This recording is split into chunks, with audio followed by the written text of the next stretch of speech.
La nación quedó traumatizada. Mohamed Boudiaf solo llevaba 5 meses en el poder cuando fue asesinado. ¿Quién era el responsable? La versión oficial dijo que se trataba del acto aislado de un fundamentalista, un miembro de la Guardia Presidencial que había disparado a Boudiaf por la espalda. Pero los argelinos se preguntaban quién quería realmente ver muerto al presidente. Cuando asesinaron a Boudiaf, igual que si fuera un gángster de Chicago, tuve ganas de que me tragase la tierra. Fue algo insoportable. Yo estuve en el entierro, junto con 3 millones de personas. ¿Y qué decía la gente cada vez que pasaba un coche oficial? Le habéis hecho regresar y luego le habéis asesinado. Al cadáver de Boudiaf no le hicieron la autopsia. ¿Por qué? Pues porque una autopsia habría revelado que había recibido balazos por la espalda, pero que también había recibido balazos por delante, que se alojaron en su corazón. Pero el tribunal no pidió a la policía que hicieran una autopsia, como deberían haber hecho y como se hace siempre, para saber por dónde han entrado las balas. La muerte de Boudiaf fue muy extraña, y estoy dispuesto a declarar que fue asesinado por los que tomaban las decisiones en el ejército.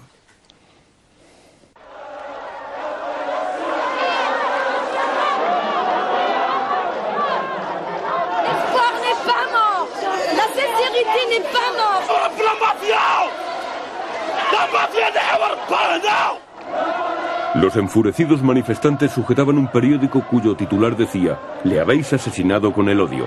10 años más tarde, cargos oficiales de muy alto nivel se siguen acusando unos a otros del asesinato.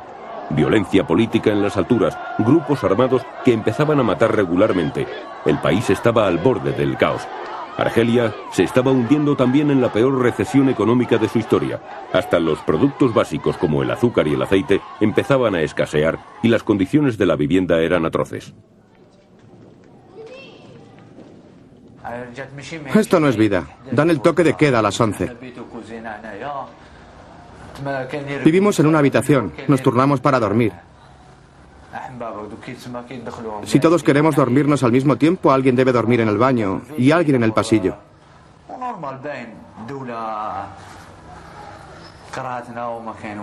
Estamos disgustados con el gobierno. No tenemos nada. Ellos deciden que debemos estar en casa a las 11. Estamos hartos. ¿Qué es lo que quieren? ¿Que nos unamos a los grupos armados? Pues muy bien, lo haremos. Solo puedes salir adelante si tienes un arma. A los pobres chicos como yo nos aplastan. A los pobres chicos nos pisotean. Ahora el FIS era una organización clandestina desafiada por grupos terroristas con líderes anónimos llamados JIAs o grupos islámicos armados. De modo que el FIS creó en secreto su propia rama militar, la AIS, la Armada Islámica de Salvación.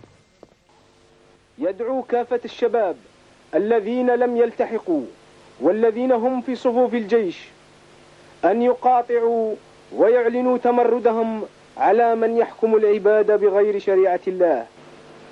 نسأل الله أن يثبتنا ونحمد الله على هذه النعمة الذي نعمها علينا الله عز وجل وهي الجهاد. نسأل الله أن يوفقنا. Para algunos, la AIS no era lo bastante militante. Preferían la política más extremista de los JIAs. Este ex maestro y candidato a las elecciones por el FIS se unió a ellos tras salir de la cárcel y permaneció en la organización 7 años. Nuestra lucha es la yihad en nombre de Alá. Es la lucha contra la opresión. Dios Todopoderoso dijo: está permitido que los oprimidos vayan a la lucha. También dijo: ¿por qué no lucháis para ayudar a los más débiles, a las mujeres, a los viejos y a los niños?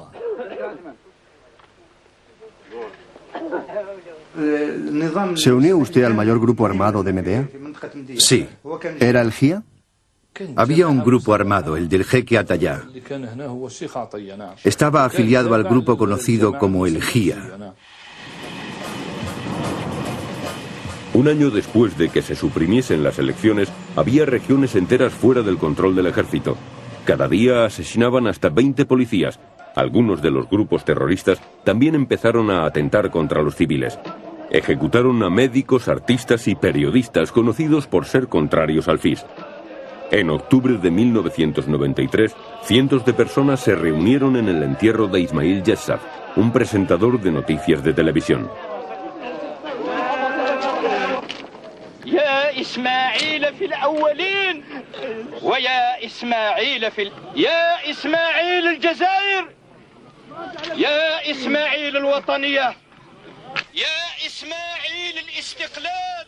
El periodista fue asesinado por el simple hecho de trabajar en televisión. 2 años antes, ya le había amenazado un militante del FIS delante de las cámaras.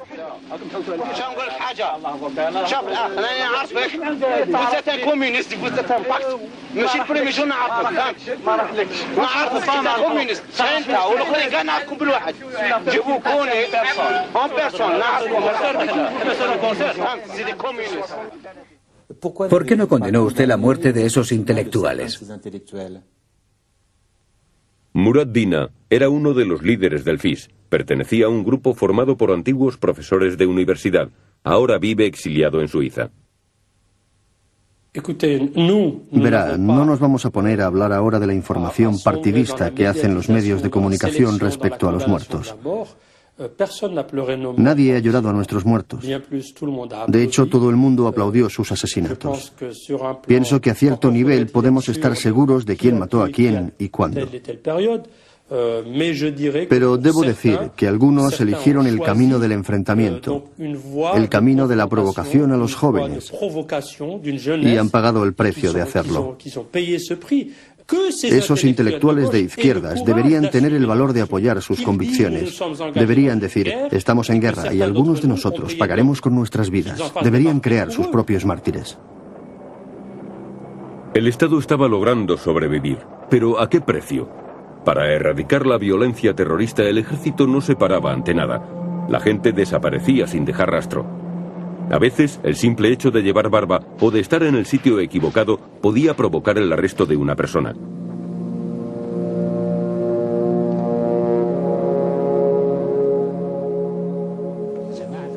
Se creó un sistema judicial de emergencia con tribunales especiales y juicios rápidos. Las autoridades solo guardaban las apariencias de la legalidad. Al principio la policía y el ejército perdieron muchos hombres. Luego se crearon unas unidades antiterroristas especiales, los temidos ninjas, a quienes no les preocupaban demasiado sus métodos, que incluían la tortura y el asesinato. El GIA estaba ahora en el apogeo de su poder. Agrupaba a cientos de asesinos, jóvenes radicales y muy violentos, con una ideología muy precaria.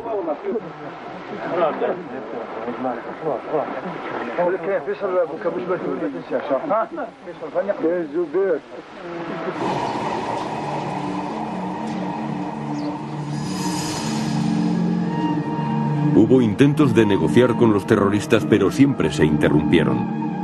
Continuamente aumentaba la violencia de los grupos fundamentalistas armados. En Mostaganem, el 1 de noviembre, la gente estaba celebrando el aniversario de la Guerra de Independencia con jóvenes exploradores en las primeras filas. La explosión de una bomba mató a 5 niños e hirió a 17.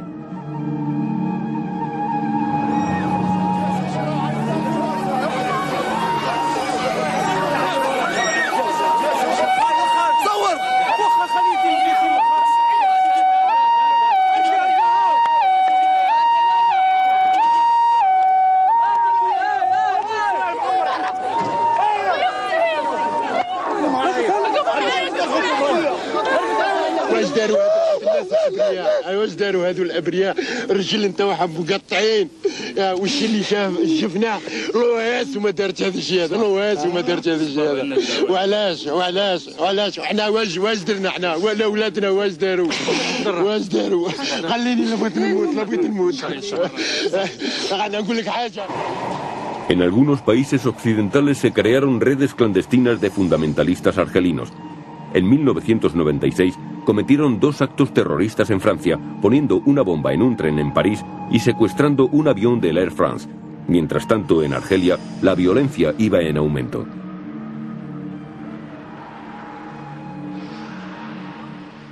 Josín, ¿me puedes dar un carrete en color? No me queda ninguno. Pues entonces de blanco y negro.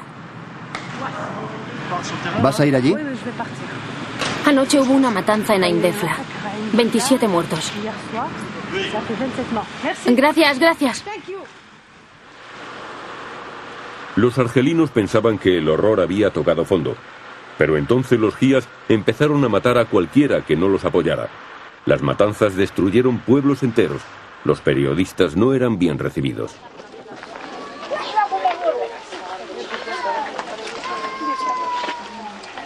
بعدين انتم تجوا تصوروا ما عندكمش لو دوغوا باش تصوروا هيا بوندي بارا هيا روحوا كامل بيان سي واحد صاحبي يخدم معايا كلمتي لي حرقوه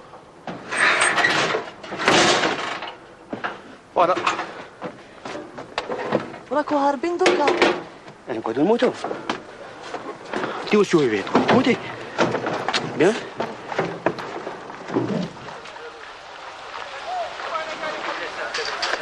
فهمتوك اسمعوا تاع لي فيكتيم تاع دراري صغار احلام سيدي هذوك دراري صغار 3 سنين وواحده 3 سنين وواحد 8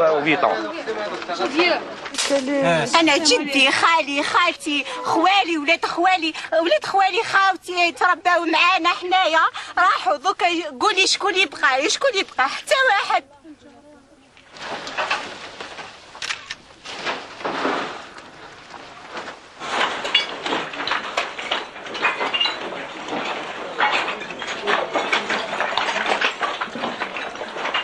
Todas las veces se repite el mismo escenario. Si nos fijamos en cualquiera de las matanzas del año pasado, son exactamente iguales a esta. Es la misma escenografía, el mismo método, es exactamente igual. Es el mismo escenario.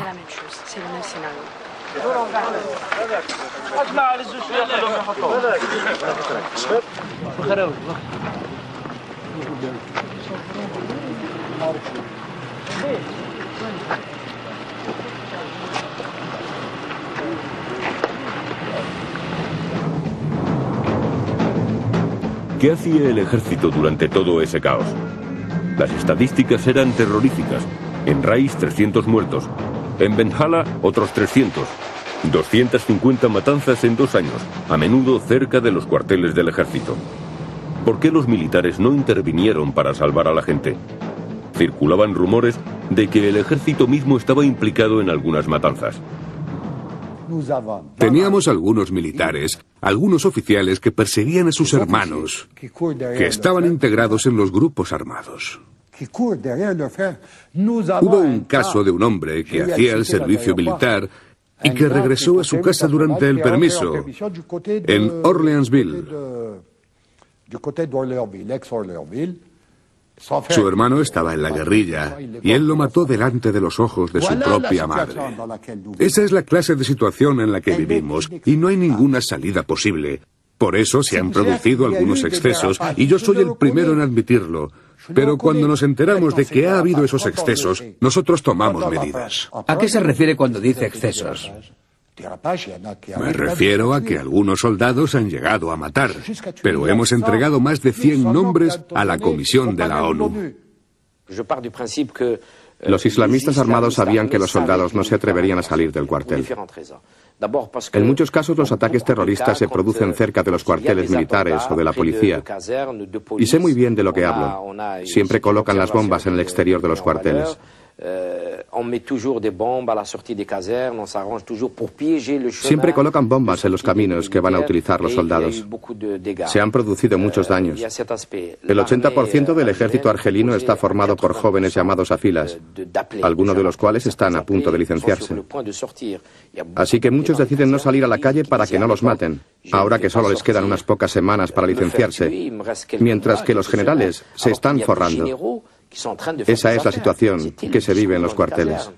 El GIA ha atacado a civiles y a miembros del FIS, e incluso